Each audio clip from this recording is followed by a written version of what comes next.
Hi, I'm Susan and I'm 25 years old. It feels kind of odd sharing my life story now, but it feels like the right time. About a year ago, the love of my life, Jeremy, finally proposed to me. It was magical. He went down to his knee while we were roaming Sunset Beach in California on a holiday. I would have said yes a million times if I could. Overjoyed, we went to celebrate our evening with some fine dining. I couldn't have been happier. I had known and loved Jeremy for 3 years, so at that point, if he hadn't proposed, I was probably going to. As we had dinner, we discussed about the wedding we would have. I said, "You know this, honey, I've always dreamt of a big wedding. All of my family with all of yours is going to be so dreamy." "Calm down, Susie. Let's take our time with this here. We need to plan the money first. You know, nothing works without it." He laughed it off, but I was way too excited for us.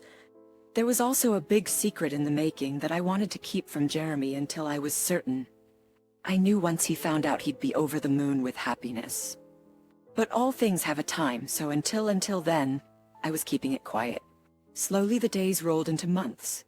I bought myself the perfect wedding dress and started picking out the venues with him. We'd spend our weekends driving around town. We'd go to cathedrals, small churches, and so many other places that it would leave us no time for anything else. I'm the organized type, so I was keeping a list of every single thing. The type of flowers we'd have, the dress code, food, everything. But in all of this, we forgot maybe the most important detail: meeting our families.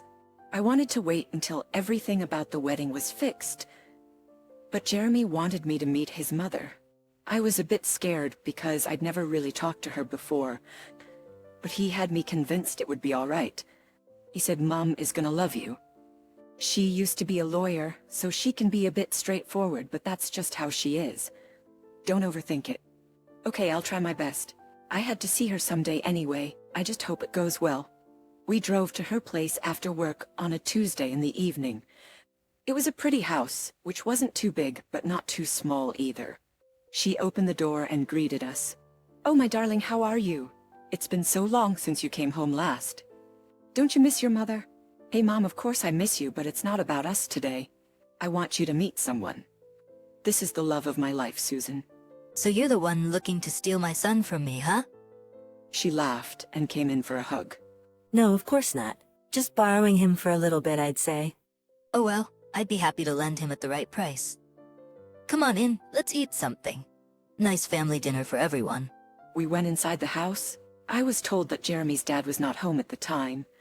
He was attending to business and would only join us later on for dinner maybe. My mother-in-law-to-be often spends time in the house alone waiting for him to come so they can spend time together. I think that's a very deep bond and only made me more excited to meet Jeremy's dad. However, that day my excitement would soon start slowly melting away. It's probably because of the conversation that came up on the table that day.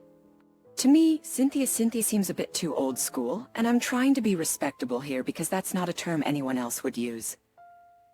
I remember how she brought this up. She asked me, So, Susan, I was just wondering, how much do you usually make in a year? The question took me aback. Why was she asking about my salary out of the blue? I make enough, I suppose. I'm a key member of this startup and get paid pretty decently. Sometimes more if I get some incentive for performance. Anyway, I've always felt experience is far more important in any field. How interesting. You know, my Jeremy makes about $70,000 a year. Why are we bringing this up? Oh, it's nothing. I just thought that maybe you two should really start thinking about the money. After all, being a woman takes its toll, doesn't it, Susan? I was confused. Did she mean being a woman would be more expensive? I didn't say anything, just nodded along because I had no clue what she was going on about. The conversation ended right there, and we sat around talking about how he and I met and fell in love. I felt like revealing my secret to both Cynthia and Jeremy, but the moment didn't feel right. A few hours later, Jeremy's dad, Bob, finally joined us. He looked like he was easily in his 50s. There was a lot of gray in his beard. Bob was a pensive man. When he laughed, it was never more than a shy chuckle. His agreements were slight nods and disagreements, a quiver of his lips. He didn't say much. All this while, Cynthia was a complete chatterbox like Jeremy, but I had no idea that she and I would get along less and less after that day. Her views of womanhood were the most surprising to me. I am an only child of my parents and was raised with pride. I was asked to never look down on anyone. I am an only child of my parents and was raised with pride. I was asked to never look down on anyone, especially myself, even in tricky circumstances. And Cynthia was someone who had accomplished herself in the court by the time she had Jeremy. So it was really like a shockwave when she said, "Before you guys get married, I strongly suggest getting a prenup." I mean, you understand, right, Susan? You're smart. You know, women can never really make as much money as men. I was stunned by the statement. The food I was chewing on just stopped where it was. What was I supposed to say? Then Jeremy stepped in. Mom, we've talked about this. When are you gonna quit saying things like that? While we're eating too? Oh, come on, honey bun. You know how things are. I've never made as much as your father out of respect. You think I couldn't have if I wanted to? It's just how things are. You understand, right, Susan darling? I understand your concern about the prenup, Cynthia, but I don't get why you think women can't make as much as men. I mean, I do technically make more than him right now, and we're not tense about it. It's completely normal. Maybe so, but that's how things work in this household. I was hoping you'd be a bit more considerate. That for me, Oh, the happiest. she said that and gave me the fakest hug I've ever had. The drive home was so awkward with the two of them in the back. Me and Jeremy couldn't talk about the things that were going on at the time, so we held back. Once we went back to our place, we decided to bring it up. He said, I feel so bad about all of this. I hoped she'd changed a bit, but in all these years, there's nothing. It's okay, I get it. I'm not happy with how she thinks. It almost disgusts me. But I can give the prenups more thought if you're okay with it. I have nothing against it. My love, you know that. I just don't think we'll ever need them. But she's been so annoyingly persistent. Honestly, I love her, but she can get on my nerves too sometimes. It's okay. I don't want to ruin your bond with your mother. If it makes her happy, we'll get the prenups done. Let's just find a good lawyer. Fine, let's take a little break from the wedding plans then. Not a very long one, though. I really can't wait to see you in the white dress, honey. things like this are what made me fall in love with this man. We were adaptable. We'd adjust to any situation without compromising each other. That right there is what true love looks like. So we took some time from work and got our prenup agreement straight. He would keep what's his, and I would keep what's mine if things were to ever go sideways. Now Cynthia was happy. There was a bounce in her walk now which wasn't there before. And here I was, still unsure why exactly she wanted us to get the prenup. Surely the reason had to be deeper. It would all come clean to me when we decided to spend a night with Jeremy's parents. The night was great. We had a barbecue and danced around. Cynthia didn't bring up anything negative the whole time. Honestly, I felt like the storm had blown over. Jeremy had to go to work the next morning, but I had an off, so I was still in bed that morning. But Cynthia didn't know I was awake already, and so I heard her talking about something on call. Oh yes, they finally signed it. I'm so happy right now. You have no idea, Mary. Mary was Jeremy's aunt and her sister. I couldn't believe she was already spreading the news all over the place. I don't know about this girl. I mean, she seems nice and decent, but come on. You know Jeremy, he's too innocent. Never really learned how to grow up and look out for himself. And honestly, he can do so much better than her, I swear. I was shattered. I knew she was a bit strange, but Jeremy loved me with all his heart. Why would she even say something like that? I'd done nothing to hurt him, in all the time we'd been together. I didn't make a sound, though. The bedroom door was slightly open, and I kept hearing the conversation as she passed around the hall doing chores. Oh, please, Mary, stop taking her side. You haven't even met her. You'll see what I'm talking about when you meet her. And one day Jeremy will see too. And then he's gonna want to divorce her, and then what? She would have taken everything we have. I almost felt like crying. Even Mary seemed like she was being a bit more humane at the time. And she didn't even know me. How could a stranger understand you better than your mother-in-law? It was heartbreaking.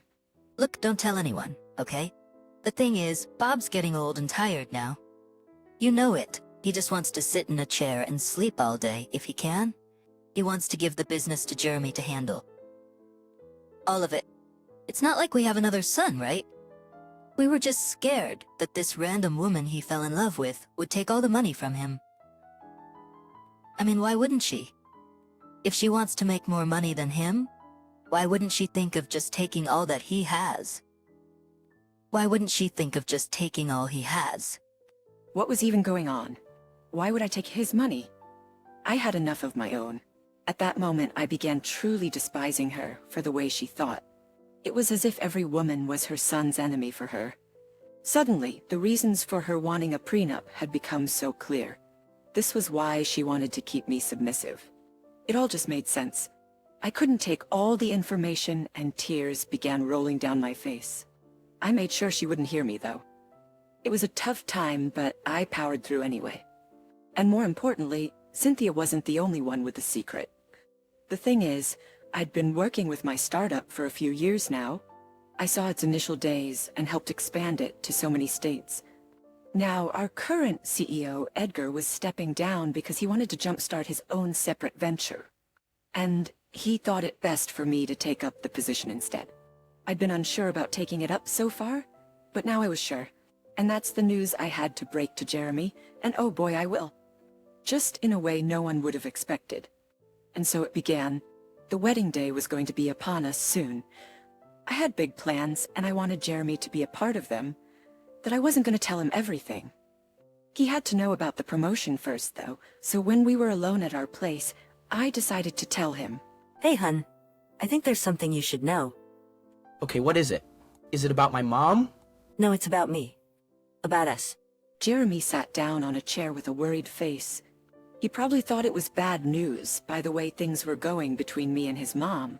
I couldn't wait to turn that frown upside down. So, you remember how I told you this one time that Edgar kind of wanted to start his own thing? Your boss, Edgar? Yeah, I think you did. It was a while ago, though, like almost a year ago. Yes, it was. Well, he's going to leave us.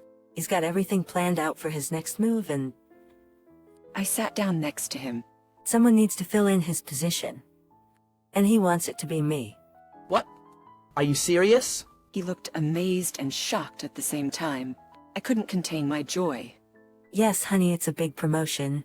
Oh my god, I'm so proud of you. And we embraced for what felt like hours. I was so happy to have someone so happy and excited for me. It was nothing short of a blessing.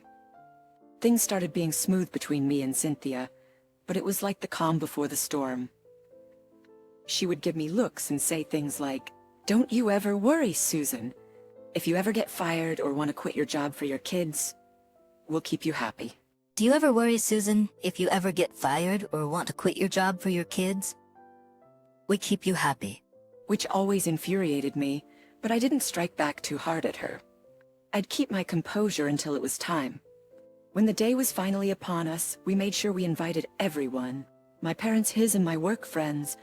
Yes, that included Edgar as well. He was an old but gentle man with blue eyes. Edgar had a son who was about my age, and he'd brought his whole family with him to the wedding. The church was adorned beautifully. The flowers, the dress, and the decorations were all handpicked by the two of us. We didn't get a chance to talk much during the ceremony, but it was during the after-party that Cynthia's mind was blown away. We were standing around greeting everyone when Cynthia and Bob arrived straight from the church. Oh, darling, you look so beautiful. I can't believe it. And you too, Susan. Everything was so perfect. I knew my son wouldn't be a cheapskate when it comes to big celebrations. Actually, I didn't pay for anything, Mom, but thanks. I appreciate the gesture. What do you mean you didn't pay? So you went with a split? No, not that either. Susan paid for everything. There is no way. Even at your salary, you couldn't have afforded this, darling. Where did this money come from? Actually, Cynthia, I quit my job. I have another job now. What? It was right then that I saw Edgar and his family walk in. Everything was working perfectly. I went to get Edgar so he could meet my in-laws. I went to get Edgar so he could meet my in-laws. This is Edgar. Edgar, these are my in-laws, Cynthia and Bob. Oh, hello. Bob, I've heard you're a businessman too. How proud are you of having this one around? He said, looking at me and laughing. Oh, very? I assume you're a businessman too, then? Yes. I used to be her boss. Used to be? Yeah. Susan, you haven't told them about it? I thought they would know by now. I was just going to actually, but I thought it would be better if you did the honors. Nobody likes singing their praise, Edgar. He laughs and nods his head. He's always jolly man. Oh well, then let me break it to you then. Susan is now CEO of the company a bunch of us started 5 years ago. I think she'll bring great success to it in my absence, especially with all of you supporting her. I've been so glad to be invited to the wedding. My son's getting married too, in a few months. Susan's entire family will always be on the guest list, okay? Of course we'll all be there. Good. Now I'll let you guys be. With that, Edgar left to join his family for dinner, and the effect was as expected. Cynthia and Bob had their jaws on the floor for a good minute. Why did you tell us, love? Exactly. I didn't even know you were conducting such great business. I just wanted it to be a surprise. And if you've been wondering, that's how I paid for everything. Unbelievable. This is such great news. We have to celebrate alone as a family. I'm so sorry. I've been so hard on you, Susan. Really, you are perfect for our boy. And you know what? Forbear, forget about the prenups thing, too. I'll be happy, even if you don't want to do them. We already did them, Mom. Like you asked? What? Really? But you can reverse them, right? I mean, it's not like you'd ever split, is it? No, but we felt like your advice was right. He keeps his money, and I keep mine. Isn't that exactly what you wanted? But what if Jeremy wants to be a part of your business? Do you want to be a part of it, Jeremy? Not really. I'm happy as it is. He's happy, Cynthia. The food is ready. I'd say you better eat it before it goes cold. And that's just how things ended. Cynthia was blown away, and as expected, she tried to go for as much money as possible. Meanwhile, I had love, and that's all you ever need.